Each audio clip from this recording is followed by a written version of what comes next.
या वर्षीचा पहिला आंबा आमच्या घरी आलेला आहे. म्हणजे बरेच दिवस झाला आला आहे, पण आज मी व्हिडिओ अपलोड करते.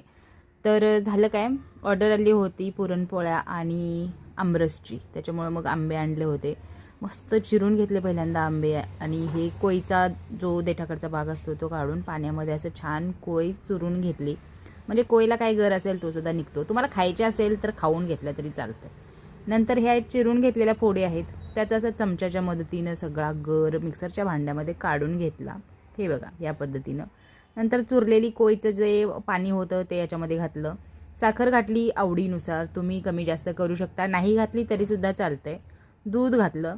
नंतर याच्यामध्ये थोडीशी वेलची पावडर घातली. मिक्सरच्या भांड्याचं झाकण लावून छान गरगर गरगर फिरवून घेतलं आणि बघू शकता मस्त असा आमरस तयार झालेला आहे. आमरस बनवायच्या बऱ्याच पद्धती आहेत, पण मी असाच बनवते, साधा सोपा. आणि आमचा पिल्लू बघा मस्त ताव मारतोय. तो पोळी राहिली बाजूला, आमरस पहिल्यांदा त्याला पाहिजे. चला तर मग तुम्ही सुद्धा नक्की बनवून बघा आणि सबस्क्राईब करायला विसरू नका.